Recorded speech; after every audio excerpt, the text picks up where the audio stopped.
काय सांग?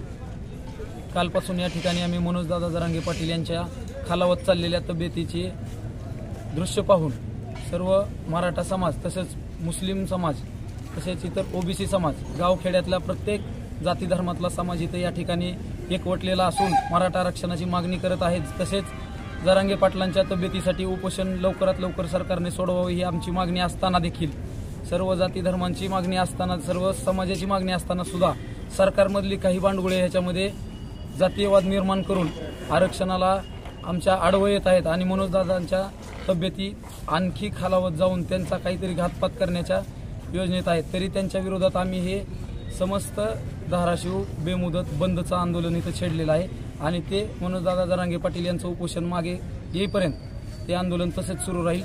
धाराशिव कडकडीत बंद राहील। आव्हान काय असेल नागरिकांना?